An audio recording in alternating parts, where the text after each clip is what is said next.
விண்வெளி நாயகன். ரொம்ப எக்ஸ்பெக்டேஷனோட போய் பார்த்த படம்.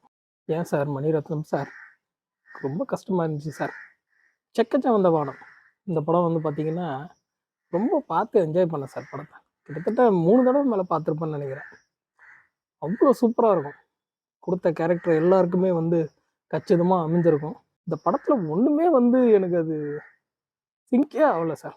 பாட்டெல்லாம் பார்த்தா ரொம்ப பிரம்மாண்டமா இருந்துச்சு சார். ஏ.ஆர். ரகுமான் சார் வந்து வேற லெவல்ல போட்டிருந்தாரு. எனக்கு ஒரே ஒரு டவுட்டு சார், மணிரத்னம் சார்.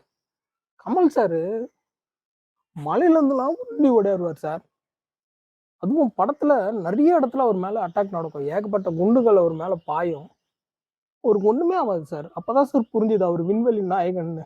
அதுக்கப்புறம் பார்த்தீங்கன்னா, கிளைமாக்ஸ் சீன்ல 1 குண்டோ, 2 குண்டோ தான் சார் படம் சிம்பு சார் மேல. அவ்வளோதான் சார் அவரு.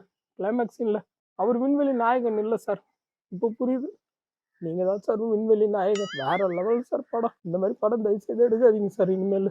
பார்த்துட்டு மன உளைச்சல்ல வந்துட்டேன் சார் நானு. ஐய்யய்யோ! சிம்பு சார் மேல எதனா வன்மமா என்ன சார்? எக்கச்சவந்த வானத்துல முடிச்சு விட்டீங்க. தொடர்ந்து இந்த படத்துலயும் ஏதோ பண்ணி விட்டீங்க. ப்ளீஸ் சார், இனிமேல் வர படங்கள கொஞ்சம் பாருங்க சார் நீங்களும். டூரிஸ்ட் ஃபேமிலிலாம் பாருங்க சார். வேற லெவல்ல இருக்கு சார். சூப்பரா இருக்கு சார். சிம்பிளா ஒரு ஸ்டோரிய வச்சு அழகான ஒரு ஃபேமிலிய காமிச்சு, படத்த எப்படி கொண்டு போயிருக்காங்க சார்.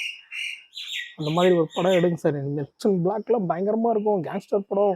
நாயகன் பார்த்த அப்பத்துலேருந்து அந்த வயசுல ஒரு நாயகன் பார்த்த படம். சரி, இந்த படத்துலயும் ரொம்ப சூப்பரா இருக்கும்னு நெனச்சு போனேன் சார் படத்துக்கு. இந்த மாதிரி கேங்ஸ்டர் படம்னு சொல்லி நான் ரொம்ப எக்ஸ்பெக்டேஷன் வச்சேன் சார். ரொம்ப எக்ஸ்பெக்டேஷன் வச்சேன் சார் நான் இந்த படத்த. தக் லைஃப் செம்மையா இருக்கும்ன்ட்டு. கடைசில தக் லைஃப் படத்து டைட்டில் இல்ல சார். எங்களுக்கு தான் சார் அது தக் லைஃப்.